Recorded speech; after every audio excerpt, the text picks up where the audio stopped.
राम जी ने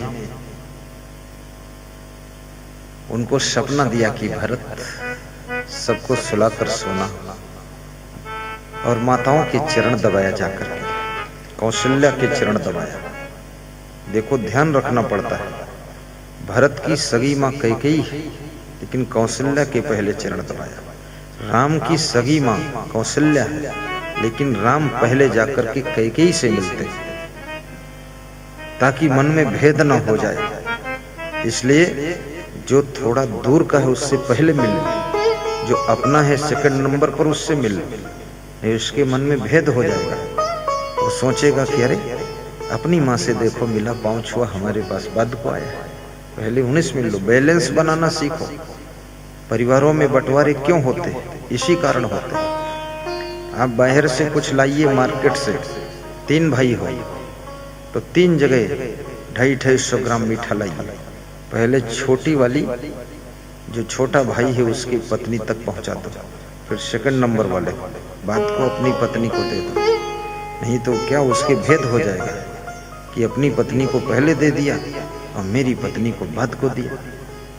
अपने बच्चों को बाद को दो, पहले भाई के बच्चों को दे दो। अगर परिवार को जोड़कर चलाना है तो।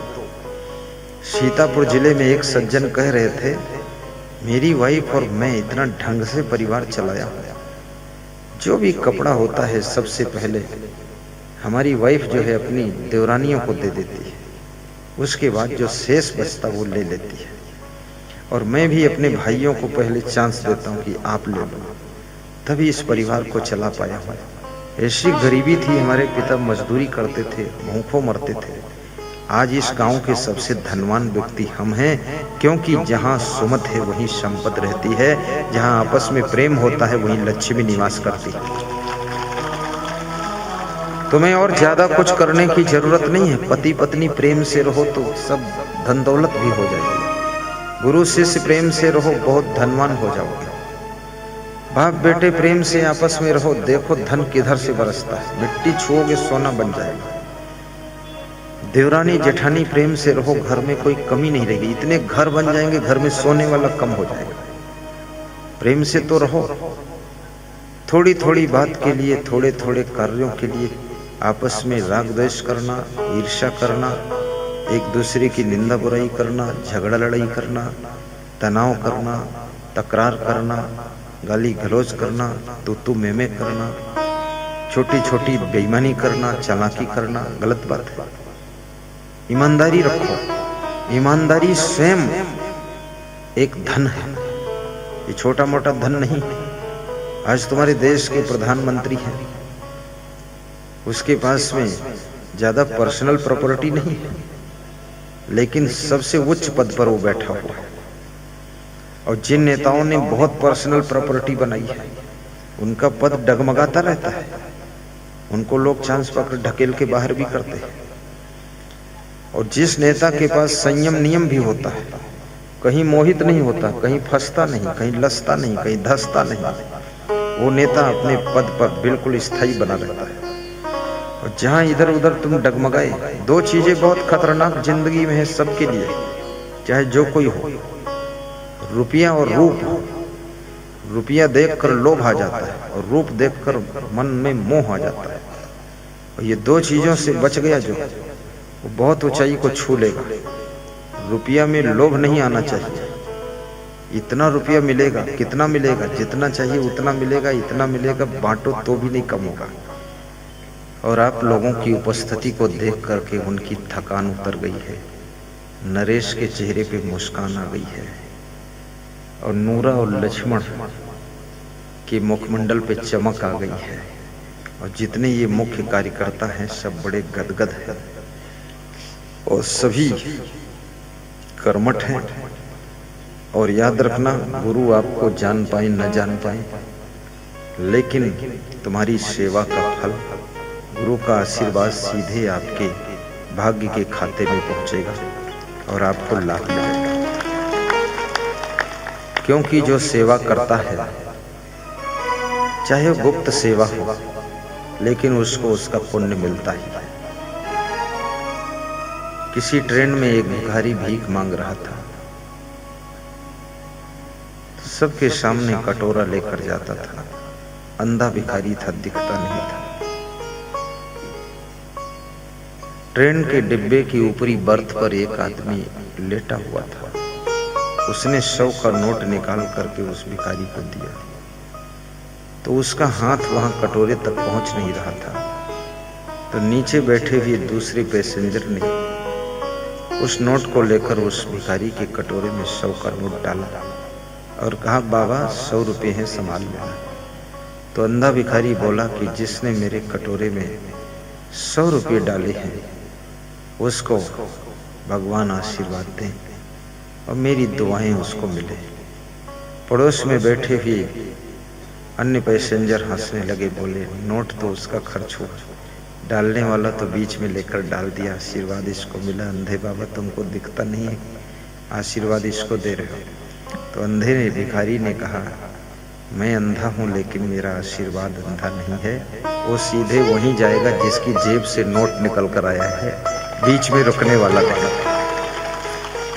तो जिसने जिसने सेवा किया है, तन से, मन से, धन से, अन्न से, परिश्रम से, पोस्टर पंपलेट वितरण किए हैं, न्योता बांटा है, प्रचार प्रसार किया है, साफ सफाई किया है, इस ग्राउंड को प्लान किया है, उनको सबको इस सत्संग समागम के पुण्य प्राप्त होंगे और उनको गुरुजी का आशीर्वाद ढूंढ कर मिलेगा।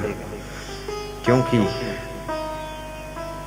आपको पता ना हो और कोई आपको रजाई उड़ा दे तो भी आपको गर्मी रजाई की मिलेगी, ठंडी से बच जाएंगे। तो ऐसे ही आप जान नहीं पाओगे आपके कर्म का फल, सेवा का फल, आशीर्वाद जरूर आएगा। और सत्संग ही आपको मानव से महामानव बना सकता है और सत्संग ही आपको शांति प्रदान कर सकता है। दुनिया में और शांति का कोई रास्ता नहीं है। जब भरत जी ने सबका शोध ले लिया और शत्रुघ्न से कहा कि माताओं की रक्षा में तुम रहो, तो माताओं के पास में शत्रुघ्न की ड्यूटी कर दी। दूसरों की भी ड्यूटी लगाना सीखो और तुम्हारी टीम में अगर कोई अधिक बुद्धिमान है, वो आपकी ड्यूटी लगाता है, तो उस ड्यूटी को करना भी सीखो, वहां से इधर उधर गायब मत हो। शत्रुघ्न माताओं की रक्षा में है। निषाद को इशारे से बुलाते हैं भरत जी, हाथ में हाथ डालकर कहते हैं, आओ मेरे सखा, अब वो स्थान दिखाओ जहां भगवान प्रभु रात को सोए थे, उस जगह को देखना चाहता हूं। सिंसपा नाम के वृक्ष के नीचे लेकर के निषाद राज भरत जी को जाते हैं और कहते हैं, इसी वृक्ष के नीचे प्रभु सोए थे। भरत के आंसू आ गए। दोहा है, मैं गा देता हूं, मानस का दोहा बहुत अच्छा है। जहां सिंसुपा पुनीत तरु रघुबर की विश्राम, तहाँ पुनीत पावन भरत कीन्ह्यो दंड प्रणाम। उस वृक्ष को भरत जी ने प्रणाम किया, दंडवत प्रणाम किया। आपने सुना होगा कि महबूब की हर चीज महबूब होती है और पूज्य गुरुदेव की हर चीज भी पूज्य होती है। शिव जी पार्वती जी को समझाते हैं स्कंद पुराण में, पादुका आसन सय्याद गुरुड़ा यद विष्टतम नमस्कुर्वीत तत्सर्वम पादाभ्याम न अस्पृशेत क्वचित।